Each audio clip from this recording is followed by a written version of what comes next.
Thank ye God, for he hath guided you unto his kingdom, and hath chosen you from among the called ones of nations. Abdu'l-Baha. Shining a light on the unsung heroines of our faith affords us all a more accurate understanding of our history, and one that acknowledges the contributions and stories of all peoples. Today, we remember Mrs. Olive Jackson, our spiritual ancestor and the first recorded African American Baha'i woman in the United States. Olive Jackson, along with her fellow early believers, paved the way for the transformation of our communities and our world. Although the details of her life cannot be verified beyond that of census data, we want to bring her story to our consciousness to imagine the context of her life. Join us in imagining the events in the life of the very first African American woman in the history of the Baha'i faith in the United States, as we seek to weave threads of detail into a larger historical tapestry. The 1870s. We begin in Virginia in the 1870s. It is during this time of great hope, stirred up by the ending of the Civil War, and great anguish, due to the reality of continued persecution and intense economic hardship, that our protagonist is born in May 1875. What joy and hardships are coupled with Olive Jackson's birth? What stories of trial and victory, justice and inequity, perseverance and endurance must the Jackson family pass on to their innocent daughter to prepare her for the weight of being born black and female in the United States? The 1880s. Like many African Americans growing up in the South, often longing to escape economic hardship and harsh segregation, Olive sets her eyes on the North, settling at West 41st Street and 8th Avenue in New York City. Olive Jackson takes up residence in an area called the Tenderloin, also nicknamed the African Broadway. Olive Jackson finds work as a dressmaker in the original garment district. African Americans are barred from factory work at this time, and they, like Olive Jackson, find creative means of running their own businesses out of their homes. The 1890s. Society continues to be completely segregated, and we find that inequality is felt at all levels in transportation, housing, the criminal justice system, and in all public spheres. Olive Jackson may open many newspapers to find the casual mention of mass lynchings amongst the news of royal visits and the price of steel. In Olive's personal life, she is not yet 19 when she marries Louis Maurice Merritt, originally from Maryland. Louis works as a calciminer, a skilled trade using calcimine paint to enhance plaster walls and ceilings. Marriage has brought the blessing of a child. On October 13, 1894, Olive and her husband welcome a baby boy. They name him Louis Maurice Merritt, Jr., after his father. In the year prior, the Baha'i faith is mentioned publicly for the first time in the United States at the World Parliament of Religions in Chicago. The main teachings of the Baha'i faith include the independent investigation of truth, the equality of women and men, and the oneness of God, religion, and the entire human race. By 1899, when Louis Merritt Jr. is about 4 or 5 years old, Olive Jackson is already drawn to this new and progressive religion. Although the circumstances of Olive Jackson's involvement in the Baha'i faith are unknown, we do know that she is listed in an 1899 New York City Baha'i roster. Only a year prior, in 1898, Robert Turner, the first African American man to embrace the faith of Baha'u'llah, declares, "We can only imagine the strength of these first African American Baha'is, who declare at a time when they are the first to believe amidst the reality of an even less diverse community, both socio-economically and racially." At this time, there are but a handful of Baha'is in New York City, each with a nascent understanding of the breadth of the Baha'i teachings. Olive Jackson and the other early believers have yet to hear or read the transformative words of Baha'u'llah and Abdu'l-Baha around the oneness of humanity. How must it feel to attend meetings as a person of color and working class, amidst the middle and upper class white Baha'is of the New York community, during a highly segregated time in history? Exactly when Olive Jackson first encounters the Baha'i faith and from whom remains a mystery. Because Olive Jackson appears to work as a dressmaker at a time when the New York City Baha'i community is almost entirely upper-class white women and it is highly segregated, she may have learned about the faith from a client. Or did she learn about the faith through the public lectures offered at the time? New York City Baha'i records indicate that Olive Jackson participated in a class on the Baha'i movement taught by one of the early Baha'is.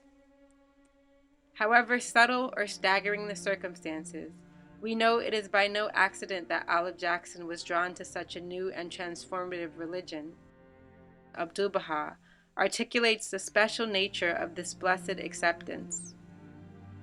From amongst all mankind hath he chosen you, and your eyes have been opened to the light of guidance, and your ears attuned to the music of the company above. And blessed by abounding grace, your hearts and souls have been born into new life. The 1900s. At this time in the Baha'i community in New York City, most of those individuals who embrace the cause of Baha'u'llah are not discouraged from continuing their participation in churches. They remain active Christians as well as believers in Baha'u'llah, even teaching the faith to the other parishioners. Olive Jackson may have been a member of one of the nearby African American churches in her neighborhood. There was Mount Olivet Baptist Church, Abyssinian Baptist Church, and Mother Zion Church. Whether she sees herself as a member of a new and separate religion is something we can only surmise. However, Olive Jackson's membership marks the beginning of Black women's participation in the Baha'i faith. She is the first African American woman in our recorded history to embrace the faith of Baha'u'llah, even before Abdu'l-Baha's visit in 1912. While experiencing the joys of a newfound faith, Olive also faces the grievous loss of a loved one. At around 30 years old, she is listed as a widow on the 1905 census. Her son Louis, also called Maurice, is only 10 years old. As the Baha'i community begins to grow and diversify, notable African Americans such as Louis Gregory, a lawyer, orator, and spiritual giant, join the ranks of the followers of Baha'u'llah. Louis Gregory travels throughout the United States and visits New York City many times, giving talks only blocks away from where Olive Jackson and her son are living. The 1910s. In 1910, the Baha'i faith is the fastest growing religion in the world. Notable individuals of every background and ethnicity are joining the Baha'i faith, including Coralie Cook, a well-known Howard University professor, orator, and a founder of the National Association of Colored Women. A palpable enthusiasm pervades the city as Abdu'l-Baha arrives in 1912. The American Baha'i community hears in unequivocal language the summons to address prejudice in all forms, and that the oneness of mankind is the pivot around which all the Baha'i teachings revolve. Hundreds of talks are given throughout New York City, only blocks away from where Olive Jackson and her son are living. She may open multiple newspapers filled with the images, quotes, and references to Abdu'l-Baha and the principle of the oneness of humanity he taught. During this year, Louis Gregory and Louisa Matthews marry in New York City with the encouragement of Abdu'l-Baha. They become the first interracial Baha'i couple in the United States, still a criminal offense in many parts of the nation. How little we know of Olive Jackson's relationship with her fellow believers, her family, desires, aspirations, qualities of character, her joys or her sorrows. As the very first African American woman to be drawn to the Baha'i faith in the United States, might Louis Gregory and Louisa Matthews have been overjoyed to meet her? Might they have exchanged stories of their attraction to the faith and understanding of its principles? As a widow and working mother, would she have been able to arrange her schedule to attend Abdu'l-Baha's talks in the city? Would her son, maybe 17 at the time, have been moved seeing Black children held in high regard and offered praise and sweets from the hands of the center of the covenant? The following is an excerpt from his final New York City talk that one imagines would have heartened Olive Jackson, the early African American believers, and the community at large. I have repeatedly summoned you to the cause of the unity of the world of humanity. You must manifest the greatest kindness and love toward the nations of the world, setting aside fanaticism, abandoning religious, national, and racial prejudice. The obstacle to human happiness is racial or religious prejudice, the competitive struggle for existence and inhumanity toward each other. As the U.S. declares war on Germany in 1917, how does Olive Jackson feel as a woman of faith and the mother of a young man almost old enough to be part of the newly created draft? In 1918, when Olive Jackson is in her early 40s, Alain Locke, famous writer, philosopher, educator, and father of the Harlem Renaissance, becomes a Baha'i, and in 1919, Dorothy Champ, a famous designer and performer, declares and is so inspired by the faith that she gives up her career to teach. Miss Champ would become the first African American elected to the local spiritual assembly of the Baha'is of New York City, serving the very community in which Olive Jackson is living and working. By October 1918, Olive Jackson faces a worldwide pandemic lasting 15 months and causing further economic, social, and medical strain. Census records indicate that Olive Jackson and her son survived the pandemic, yet it renders 500 million people worldwide sick. The 1920s. In 1921, the Convention for Amity between the colored and white races based on heavenly teachings in Washington, D.C. is sponsored by the American Baha'i community. Olive Jackson is around 47 years old in 1922 when Louis Gregory is first elected to the National Spiritual Assembly of the Baha'is of the United States and Canada. Is it a hopeful sign of progress for her to see the first African American elected to serve on this institution?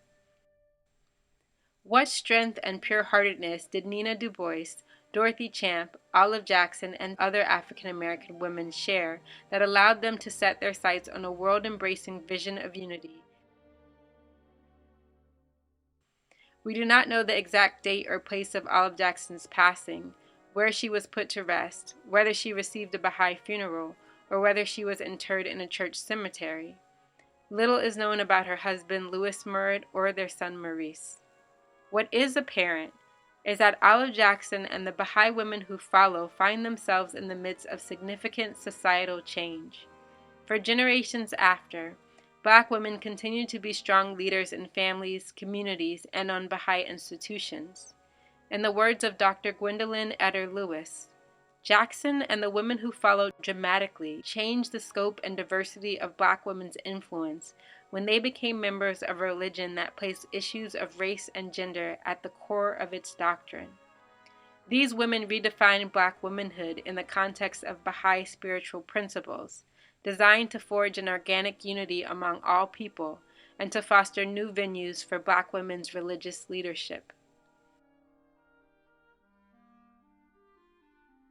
We can look to women such as Olive Jackson, from the first generation of Baha'i adherents, and call on her for strength, support, and guidance. Lord of glory, I entreat thee to cast upon thy handmaiden, who hath ascended unto thee, the glances of the eye of thy mercy.